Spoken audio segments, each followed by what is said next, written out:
Did you ever play with a flip book? You strolled through them. A series of images became a motion of pictures. I haven't seen one in years, but I used to love them. I used to sometimes take them slow or fast, and it just mesmerized me. And in some ways, a flip book is also a metaphor for life. If you had a picture of every moment you've spent and put it in motion, your journey through time would unfold. But what fascinates me is that book wouldn't be linear. Occasionally, a cause, a dream, or even a nightmare would send you down a new path with different circumstances and usually a new cast of characters.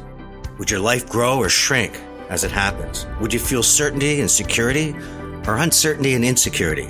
Would you become a better human being, or would you sometimes compromise your values because the chase or ambition blinded you? And what about your motivations? How far were you willing to travel to find safety and security? Love, a sense of belonging. Did the magnetism of your passions or the calling of a higher purpose pull you in different directions or let you climb what seemed to be insurmountable mountains?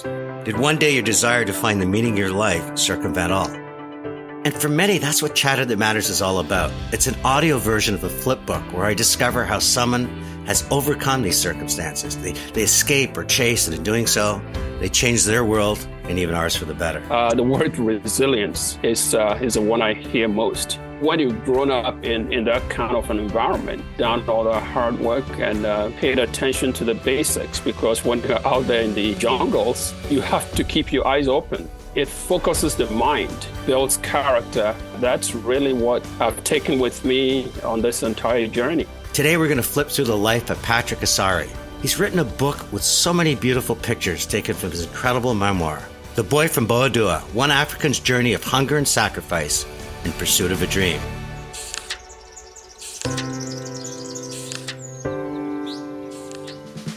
This is Chatter That Matters with Tony Chapman, presented by RBC. Patrick Asare, welcome to Chatter That Matters. Thank you very much, Tony. Thank you. And take us back to where your story begins in the jungles of Ghana. Just talk to us about your family, how you lived, and what you did to survive. I was born in this small village, very small, dusty village in Ghana, a small country in West Africa. I was born one of 14 children to two illiterate parents that lived in this village. My father was a subsistence farmer, and my mother was a homemaker, home taking care of 14 children in this small house. And this is a mud house, and you went around the small village, and everything around you was brown. Nothing was paved, and so there's dust everywhere. And most people made a living, eked out a living out of subsistence farming, and so poverty was the defining feature of this place. So that was a life for everyone in this village. How could your dad, working in these conditions, and your mom ever manage to feed 14 children? That was a difficulty, really, because subsistence farming is not like mechanized farming in the developed world, where you have a small plot of land and you can grow a lot of food. So you were the mercy of the weather. In West Africa, not much rainfall for most of the year, so your crops were very limited. And so my father, with a small plot of land, couldn't grow enough food to feed the family. So food was constantly rationed. And so we pretty much rationed food, and we were hungry most of the time. And I did a lot of work for a global charity called Global Citizens. And one of the things they talk about is the lack of hygiene, open defecation, not having proper sanitation. Was that something you experienced as well? Because that often manifests itself into horrific health issues. No house in this village when I was growing up that had indoor plumbing. You talk about open defecation. That was really how people relieve themselves. And so you found human waste everywhere. People went out into the bushes and did their business there, but urination. Actually, right in the first chapter of the book about the constant smell of urine in the village. I mean, it was pretty pungent, and so hygiene was a problem. And your village, though, wasn't that far away from a British-owned diamond mining company. Did you notice the difference between how you lived and what was happening there with, these foreign powers coming in and moving into the dirt and taking away the diamonds? They had built a small township. It looked, we walked around the place. Sometimes, you couldn't go into the township because it was fenced off, and not physically fenced off, but you knew you couldn't go in there. And this was in stark contrast to the village where everything was brown. This place was green. Lush green. And this place had swimming pools. They had paved roads. They had beautiful schools and stores and everything. So it was Western European sort of environment right next to our medieval village. And talk to me about schooling, because we're going to get into your incredible, against all odds, educational journey. But at the time, sort of most of education was sort of just primary school. Yes. And often at the objection of parents because they needed you to help make money or work and do chores. About 99% of the parents in this village were illiterate, just like my parents. And so education was really not anyone's priority. You imagine everyone trying to make a living out of subsistence farming, so labor was quite important. And so that was a reason many families had that many children. I think my family had probably one of the most children, but average family size was quite large. And so these parents who had no, idea about the importance of education, they were more interested in putting their kids on farms, to work. And so that was a life for children in this village. And, I talked about earlier these moments and times where life changes. And when I read this trusty old right hand to left ear test, I explained to the listeners what that is and how that, in fact, changed your life? Again, because of illiteracy, children born in this village, in America, in the Western world, in any developed country nowadays, even in Ghana nowadays, children have dates of birth, their births are recorded. But back in those days, such records were not really kept. Not many people bothered to keep these records. So kids walked around the village and they reached school-going age. But nobody knew who was qualified, to enroll. And so the teachers in the village, the only thing they had to rely on was the size, your height. Basically, they used the height of a kid.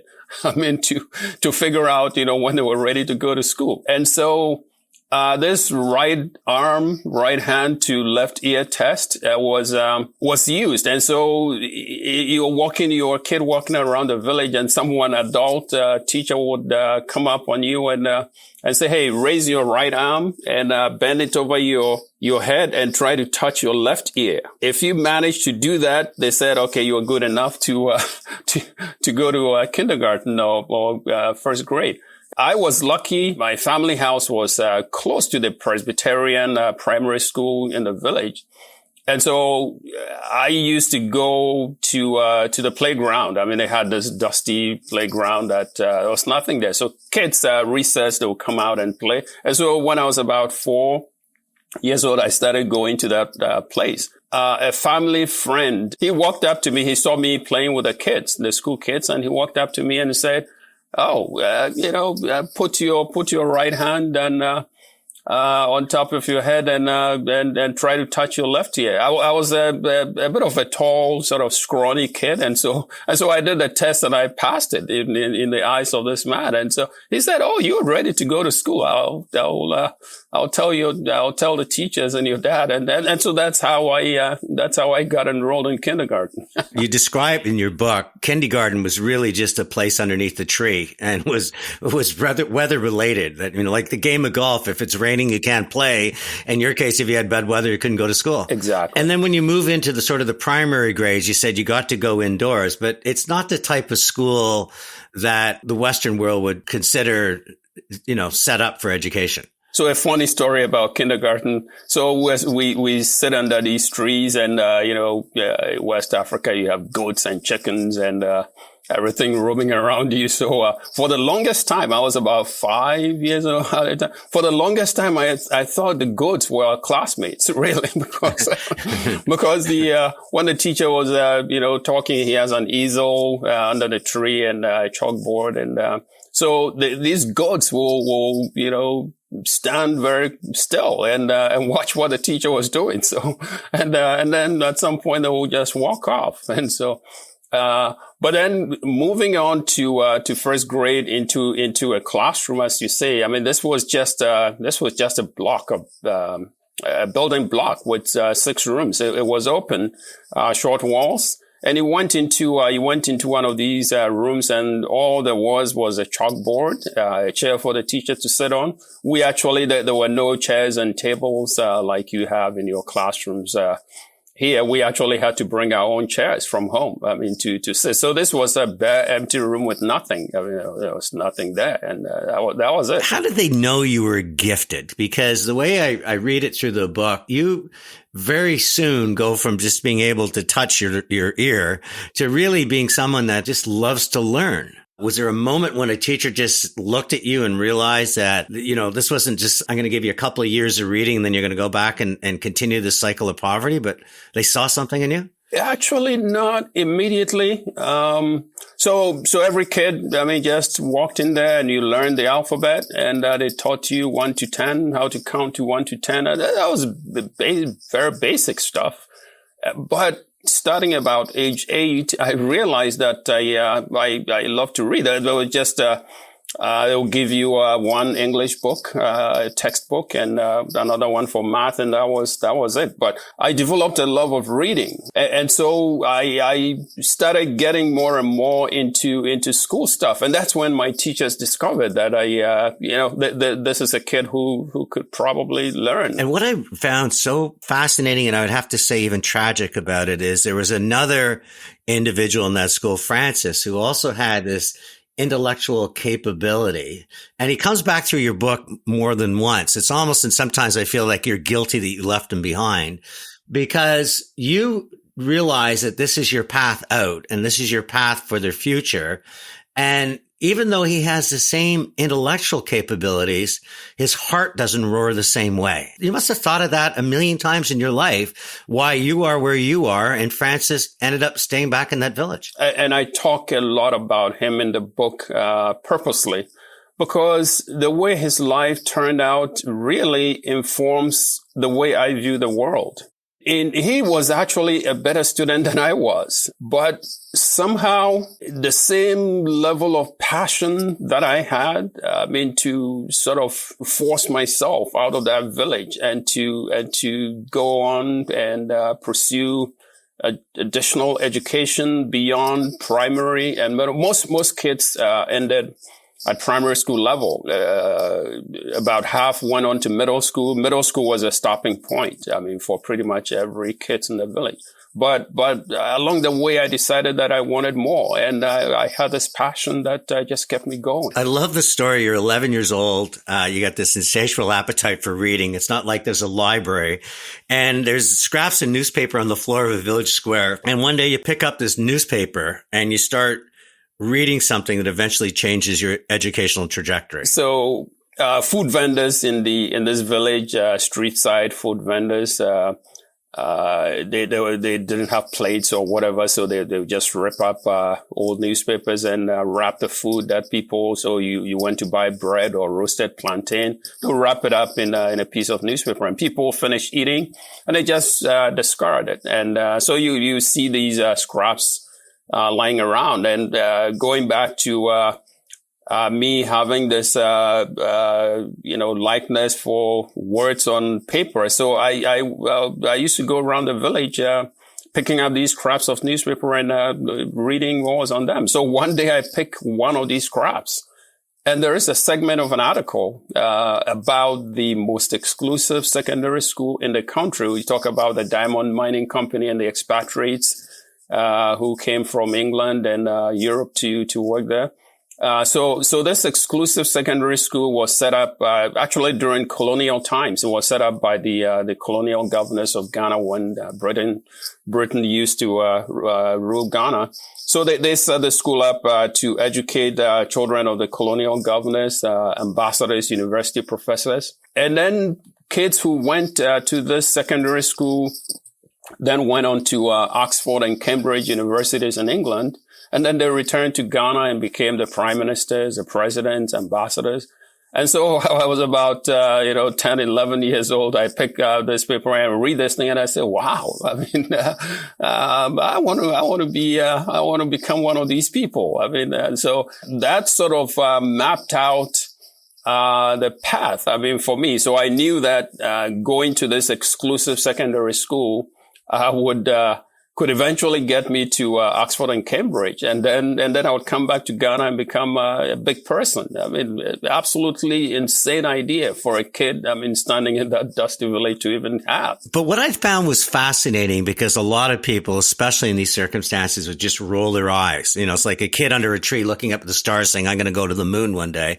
But you somehow get the principals and teachers in the village behind you. You become almost a role model. And it must have been one of the first times this village said, there is a path out of here, at least with education. Everybody gets behind you and they're cheering you on, and you actually run this incredible gauntlet to the point where this school that really was never set up for someone like you opens their doors and saying, you're welcome to come here.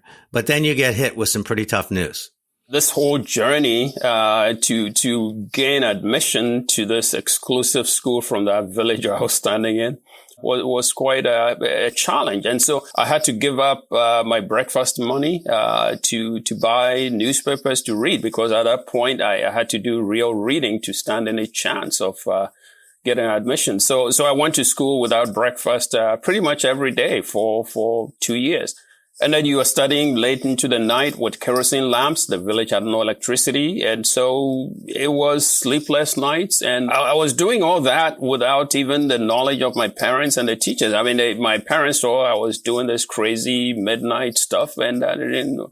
So I actually take the exam, the entrance exam, and apply to the school and get my admission letter before I start talking to anybody about this insane dream that I had.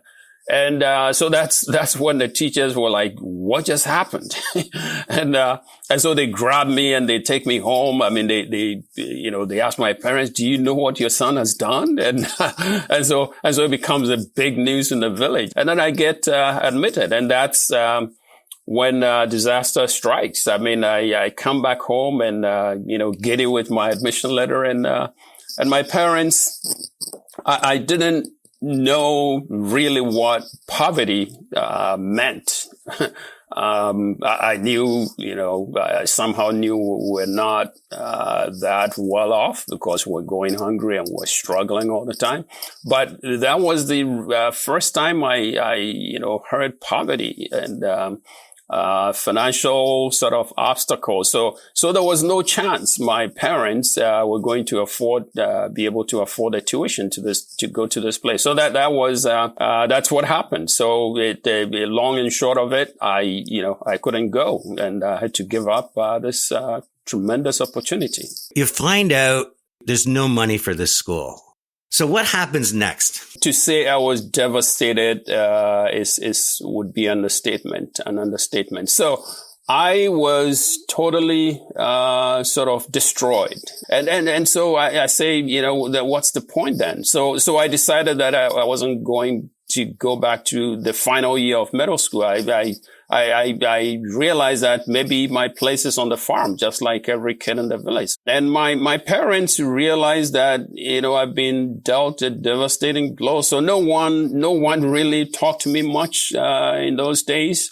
I was just, in a different zone. And so I was walking around the village, and, school reopened, and I look around and I said, all right, if I'm not going to school, then what next? So I just ultimately decided that, okay, I'll go back for the final year. Francis was there. And so we had this incredible bond. I mean, we're very, very close friends. He had actually taken the secondary school entrance exam the same year he had applied to a different school. a less prestigious school. And same story. His parents just didn't have any. And so he was going to go back to final year of middle school. So that I said, okay, I'll just go. I'll hang around with Francis and we'll spend a year. And then after the year, we'll see what happens. And then you get into it's still a pretty good school in comparison. You go to, I think it's called Oda. Oda, yes. You're doing well there, but then you actually get to go back to your dream for your last couple of years.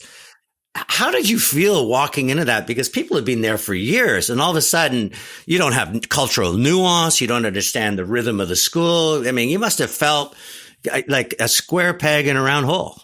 It's unlike anything. I'd been to Oda for 5 years, and so I had seen kids from other places who I felt that imposter syndrome even at Oda, but at Chimota, this exclusive school was a whole other level. I mean, it's Ivy League stuff. I mean, and these kids are kids who vacation abroad. When the semester ends, they fly to London, New York, Paris, and so this was a place my father came one Saturday morning to visit me. I mean, he knew the story back from when I was 11, when I first gained admission to this school, and what my teachers had told him about this place. And so when I eventually made it there for senior secondary school, I think out of curiosity, I mean, he really wanted to come and see this place that he had heard so much about. So back then there was no cell phones. I mean, we didn't have any phones at home, obviously. And so people, if someone was coming to visit you, they come unannounced. And so I was in the dormitory one Saturday morning, and someone came to my room and said, there's someone looking for you. So I walk out to a small hall, and I see my father standing there in traditional garb. And most parents, every parent that came to visit their kid in this school was in a suit. I mean, if they're a lady, they were in fancy clothes. And I see my father standing there in this village traditional thing, and I freeze. I mean, I don't know what to do because I was so embarrassed, right? I had kept my low profile, not wanting anyone on the campus, I mean, to know my socioeconomic background. And here my father was, I mean, he was coming to blow this whole thing open, and everyone was going to know. So I, hurriedly, shuttle him out of this, small hall, and we walk out onto the street, and I show him a couple of places and sort of rush him off the campus. And, we go to a taxi stop, and he takes a taxi and he continues on to Accra. And I had no idea what I had done. And so it took many years, for me to actually, come to realize, I sort of knew, almost right away what I had done. But, it was later that I realized I really did him a disservice, and, I don't know what word to use, whether it's disrespect or failed him. Did you ever talk to him about it? No, I never got a chance to talk to him about it. When I came to this realization, I was in the Soviet Union at the time. Actually was my first years in America when I came to America, and became familiar with the culture and things like that. When it hit me, and I never had the opportunity to talk to him. So that's one of my regrets. And we just added 2 new chapters to your book, Soviet Union in the States, which we'll get to in a second. But my last question: when you're in that school, instead of being championed as against all odds, did you ever feel you were bullied, or was there racism, or was there just people just wanted nothing to do with you because you're this village urchin? I actually kept to myself mostly as an advanced secondary school student, senior secondary school student. The good news there was I had a room to myself. They had rooms. That's how exclusive the school was. And so most of the time it was class, to get out of the room to go to class and go to the dining hall and come back to the room, because the reason was I could not relate to anyone on that campus. I mean, there was nothing I could talk to anyone about. I mean, these were people who vacationed in Europe and America and other places, and I was always on the farm. So there were no common topics of interest that I could actually carry a conversation. So I was sort of isolated from everyone, and because I was a senior student, I was in the senior years. No one could bully me. I mean, if I had gone there maybe for basic secondary school, it would have been a different story, but because I was so isolated from everyone, I just kept to myself on the campus. It's Tony Chapman. When we return, Patrick's journey goes from love to loss and from drought to deep lessons in life. We'll then be joined by Jody Wright from RBC, and she'll talk about finding financial comfort during these challenging days.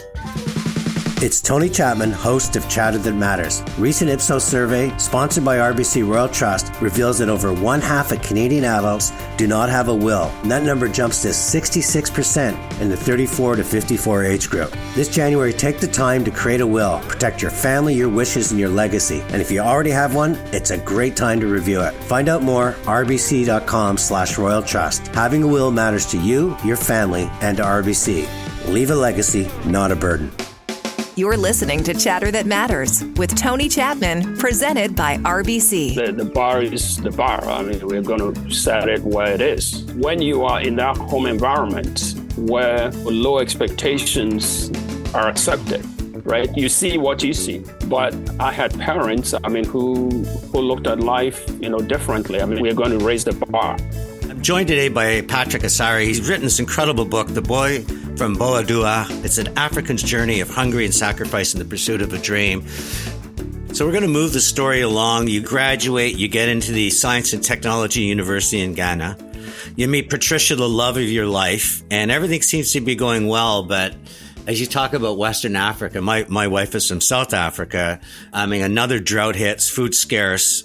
You can barely focus on class, and you end up in the Soviet Union. So if you're thinking this analogy of a flip book, that's a pretty big change from the village, making your way to this incredible school, the university.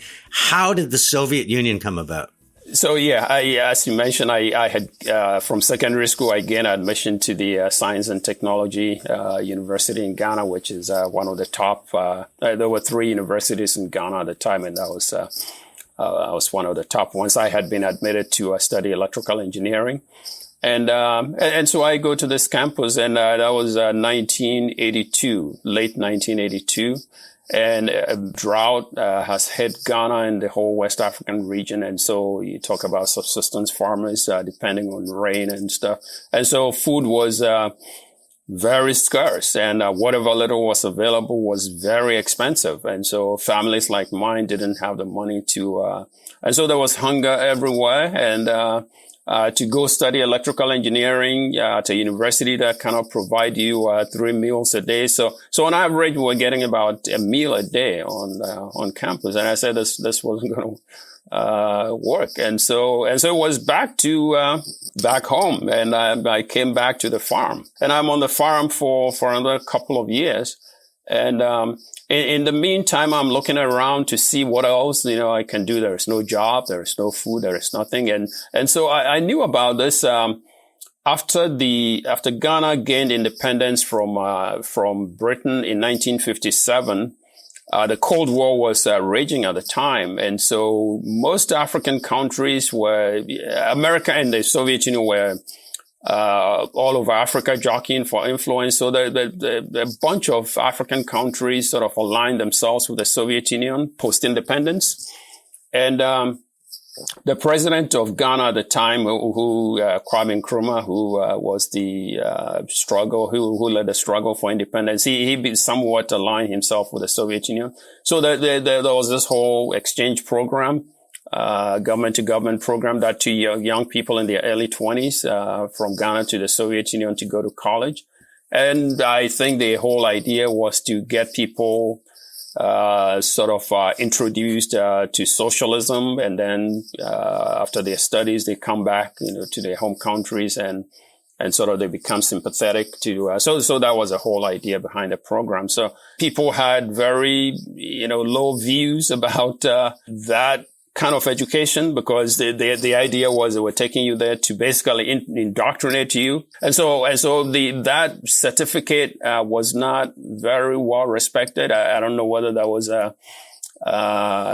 valid or not, but that is what I had heard. But at that point, with the drought and hunger and everything, I had no other options. And so I said, hey, let me look into this, other options. So, what do I have to lose? So I go and at that point, unfortunately, it had become very, very competitive because, other people, were just jumping into that queue. So again, I was lucky to get one of those scholarships. And that's what, took me to the Soviet Union. You leave this prestigious school, you go on to university, then you have to come back to the farm for 2 years. How small did that farm seem in that village seem, given you started to have a taste of the world? Having been to these places, it's almost like you are in a deep jungle in Africa, and you found yourself in London or New York. That's the contrast, because that was what these environments, especially at Chimota, that exclusive secondary school. This was a school with lush green areas. It had swimming pools. It had a golf course. It had everything. It had a hospital. These are different worlds. And so, to your point, to come back, to this farm in the middle of a jungle with nothing, no plumbing, no nothing. It was, you get to a point where you begin to question yourself. Is this my place? Is this supposed to be my place all along? And, you talk about imposter syndrome. How did the village people relate? Were you now trying to be so self-important because you'd been away and you could tell stories about it, and they just sort of, because in some ways you are what they're not. And that very often in society, that's not necessarily welcomed. I was from a poor family, and that's one thing that has never changed with me, even after all these years. The village has never left me. And so even after being on those, elite campuses, and, whenever I came back to the village, Francis was always there. He never left. And so whenever I came to the village, I was always with him. And, I related to everyone in the village. The way I did when I was in middle school. And the other reason was, no one in the village could even understand anything, I would say anyway, if I started talking about, the campus and what we did there. They couldn't understand anything. So there was no point in even, trying to do, talk like that or act like that. And you go to the Soviet Union, are you going at least with like-minded people, other people from Africa? So at least you have equivalent of a Francis to rely on, but it must have been another completely different landscape, where the Soviet Union at the height, of the Cold Wars, at least the way it's projected to the Western world, wasn't necessarily a colorful place. No, not at all. Very drab and, quite dull. And, when I first, my flight, going to the Soviet Union, it landed in Moscow, and then there's an interpreter at the airport, to pick you up, because everyone in the Soviet Union at the time spoke only Russian. It was a closed place. No one was allowed to travel. And so the only foreigners you would see were the students like myself and the diplomats. And so that was it. And so you get to this place, and they pick you up from the airport and they send you to a hotel. Everything is new. I hadn't been to Western Europe at the time. And so I went from Ghana to this place, and it was a culture shock. Everything is different. People look different. The language is different. Food is different. Everything is different. How old were you then, Patrick, when you were there? I was 23. Then you hear it was when you were in the Soviet Union, when you hear about your dad's passing. Yes. In the book, I realized how important he has been in terms of your value system. I've never left the village. And that sent you in a pretty dark place. I spent 6 years altogether in the Soviet Union. You get there and they put you, the first year is language school. So I was sent to Kiev, to study the language. So we studied the language for a 4 year until you're proficient enough to go to, the university to study whatever you came to major in. So I was in Donetsk, was about 2 months away from graduation. So I'd spent 6 years, and I had been back to Ghana, a couple of times to visit. And so my last visit to Ghana, my father was 81 years old at the time, and he had worked on the farm, throughout that time. And my idea at the point was, now I'm going to be an electrical engineer. I'll come back to Ghana and find a job, and then I'll get him to retire from the farm, because he had broken his back, for me and my 13 siblings. My father made the most difference in my life, because you talk about the passion and the drive that carried me from the village. I learned that from him. He had this relentless work ethic and never took no for an answer. He took charge of his life and his family, because he didn't have to do, what he did. The expectations in the village, parents, didn't really bother to take care of their children, but he took responsibility, and, he taught me, the values of hard work and discipline and, sacrifice, to have this idea that I wanted to come back and, get him to retire from the farm and reward him for everything he had done for me and my siblings and the entire family. And then I come back, about a few weeks before graduation, to search for a job in Ghana. And I land in Ghana, and I hear that he's passed away, and that was quite a blow. And so again, the whole world went dark for me. Have you ever looked at your life as if it's not you? Because I just saw this roller coaster of ups and downs and dark places. And every time people are trying to pull you back, though, or you're even questioning, should I keep moving forward? You do. And then you end up in the United States. You've had an extraordinary life in the States. But what I was particularly interested in is context, that how you see the world, because you've had a lens on in so many different places. Marginalized communities, education, cycle of poverty. And I thought we just close out, because I don't want to give away the entire book. I'm going to put it in, and I'm going to encourage people to read it, because it's such an inspirational story of a human journey, but you're almost a philosopher now. So just tell us what you've learned about life. What are the 3 lessons that you could share with us that we could all put in our knapsack that Patrick taught us? And thank you for those very kind words. Yeah. So the number one lesson, I would say is, believe in yourself as a person. We are all born, with certain gifts. They may not be obvious, to us or to other people around us, but, have faith in yourself, because, when I started this whole journey, when I picked up that scrap of newspaper and read this thing on it, I was clueless. The idea I got was insane. And the best thing that happened to me was I didn't tell anyone. I couldn't tell anyone, because no one would understand in the village. And so to have that faith in yourself, that you have a dream, and something occurs to you, and you want to do it. You have a passion for it. Just keep on doing it. You're going to hit a series of roadblocks like I did, but just keep going, because unless you absolutely know that you've reached a dead end where it's over. It's like a soccer game. The referee blows the whistle after 90 minutes or 90 plus extra minutes, and the game is over. If you know the game is over, then it's over. But in life, the whistle never blows until you are dead. And number 2, stay away from naysayers. I would say stay away from naysayers, because there have been many, many points in my life where people told me, don't do this, don't go here, don't do.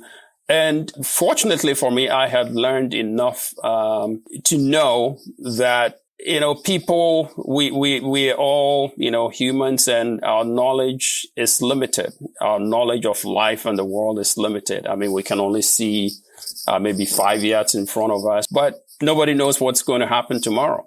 And then the third one is be very curious and be very open to everyone. We live in a world where so many divisions, racial, religious, ethnic, and this. Be open to everyone and be curious. Be deeply curious, because I have traveled from a very small village in Ghana to the Soviet Union of all places, and then to America, which is a melting pot with everyone here. The one thing I've learned is, people are people. I mean, regardless of color, religion. And so when you open up, to people, you're going to pick up valuable pieces of knowledge, and you're going to get help in unexpected places. So that openness to people of all backgrounds, to me is critically important. Patrick, I always end my show with my 3 lessons, but you've just given them. Believe in yourself, stay away from naysayers, and be curious. But I want to leave you with my thoughts about you, because your book absolutely moved me. And I think that for most of your early stages in your life, you were very alone. Even in that village reading newspapers, you were alone. You had Francis, but you had something roaring in your heart that no one else had. And then you go off to both schools, and very often I kept to myself. I stayed in my dormitory. You found love in university, so you started to, I'm sure, feel a little bit less, but next thing you know, you're back at the farm and you have something that no one else has. You know what the world's like out there. It's almost like a medieval village where the storyteller comes. But you can't even share those stories because people won't understand. And as you said, I never let the village leave me. This humility and grace that says, I'm not going to come in there and be self-important. I'm going to be who I always am. And then the final thing is probably the lesson that I will take away from and it's so funny the way you write the story, but is you've always made your destiny a matter of choice, not chance. And even though people have held on to your back and tried to pull you back into the cement, and I have to imagine that even Francis, every time you came back and you shared what you were doing, and he just didn't have the strength to put that hand on the rung and climb up, but at least he got to live vicariously through you. So for all of that and more, I'm going to do whatever I can to make sure that people read your book, because it is a book about putting the human in humanity. That to me is a journey that you're only just begun. And I can't wait to interview you in 10 years and see where Patrick is going next. Who knows? You might be walking to the Antarctica. I don't know. But I thank you so much for being on Chatter That Matters. Tony, thank you so very much.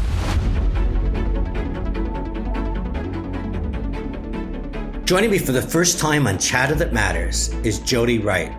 She's the Senior Director at Youth and Young Adult Client Segment Strategies at RBC. Jody, welcome to Chatter That Matters.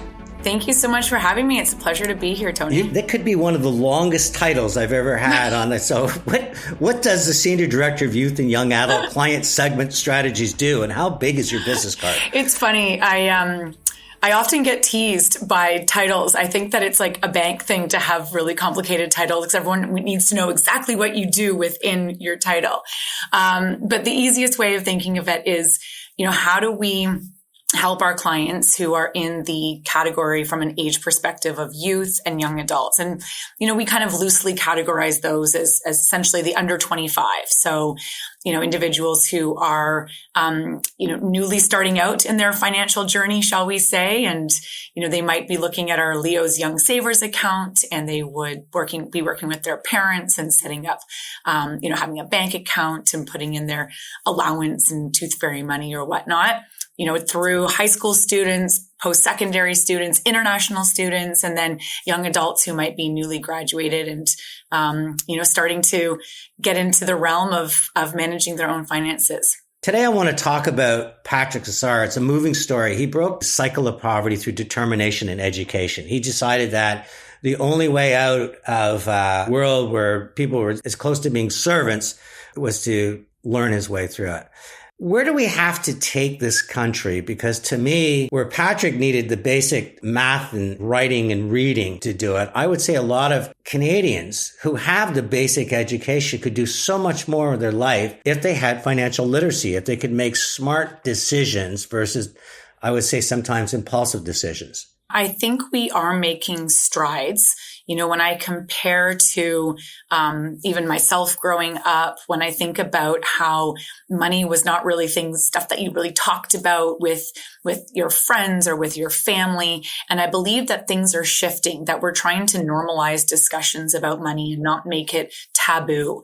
And I think that that's a really important start, because it means that people will be more, at least I hope, inclined to acknowledge what they know and what they don't know, and seek out information, seek out help, be willing and able to talk to their friends, their family, individuals who are, have that credibility to provide that advice as well. So like financial advisors, financial planners, when I think about in particular the younger generation, and so, Gen Z as an example, we are finding that they're a much more curious generation, and that they are more inclined than their slightly older generations to actually want to find out more about finances. And I think that part of it is that sort of the democratization of it, if you will. There's more on social media. You've got influencers who focus specifically on financial literacy, on Finlit, and they can make it kind of fun and cool and digestible. And, we're trying to do a lot of that as well, not through the influencers, but by having a go-to section of our website where people can, on their own time, read about all sorts of different areas that matter to them, depending on where they're at in their life stage. There's lots of great tools and calculators. And it kind of just starts there. And at the same time, the opposite is true too, right? Like if you are someone who gets caught into that cycle of debt, and you've got credit card debt with super high interest rates, it's so hard to get out of it. And so we need to help set that foundation at a younger age and ensure that people are aware and are knowledgeable about how things work, so that they can both put their money to work in a way that's the most productive and effective for them, and also not get trapped in this sort of debt spiral. Patrick came from a very marginalized community, but he's not an anomaly. Canada, I hear up to 40% are living paycheck to paycheck. 1 in 10 families are relying on food banks. So I have to believe that money and the concept of money is not a happy thing in these places, that there's tension involved. How do you get them to realize that money is the root of all evil, but in fact, financial literacy might be the path to escaping the situation they're in? It's a sad reality that exists right now that I'm really optimistic that we'll be able to get out of. And I think that it requires a collective effort, both from our governments, from our education system, from our financial institutions, and from individuals as well. And I'm hoping that as individuals kind of age up and we're able to break down some of those taboos around speaking about money, that people will seek the help that they need and the education that they need in order to build up the skills, and that financial literacy, so that they can get out of that cycle of poverty. And that's easier said than done. And I'm not pretending that, by having that financial literacy, it's going to be a magic wand or anything like that. But speaking of skills, there needs to be also a recognition of how can I build up my own skills to have a job and have a meaningful career that is going to give me the income or an increased income that I need in order to be able to get out of that cycle. So I think it becomes a two-part. And I love how, here at RBC, we have RBC Future Launch, which really is geared towards supporting youth for the jobs of the future. And what are those skills that they need, and how to identify the gaps that they might have so that they can really find that fulfilling work that delivers from a financial perspective. So you combine that with an increase in financial literacy and an understanding of what that all means. Because I think it's easy for us to sit here and just say financial literacy, but we need to really kind of dig deeper and talk about, well, what are we talking about here? So that's debt management. It's how to find or create a budget rather and stick to it. It's investing and investing, you can start small, but if you set up that discipline, you have like a pre-authorized contribution plan and you're able to actually save and put money away, identifying the difference between wants and needs. It's things that we can start basic that really end up becoming those building blocks and lead to that a positive relationship with money, and one that you're able to talk about in a productive way. If I walked to an RBC with a fistful of crumpled bills and my T4 slip said I work part-time at Tim Hortons, would an advisor see me? Oh, absolutely. Isn't that something we should really be encouraging people? Because there's no charge to doing that. It's just having people go in and build a relationship with someone that they feel are in their corner, and maybe, as you said, start that path towards a little bit of saving, more budgeting, being much more honest about what our wants and needs.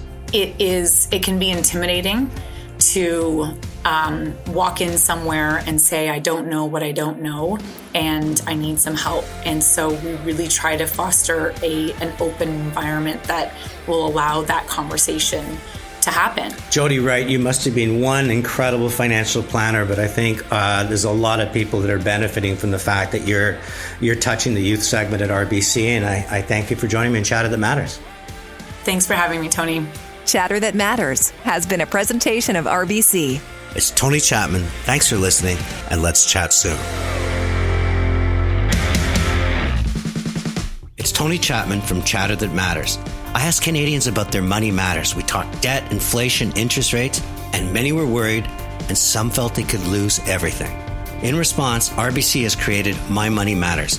It's a site where you gain financial knowledge, you learn how to manage debt, reduce stress. There's even tools and apps to help you deal with the realities of today.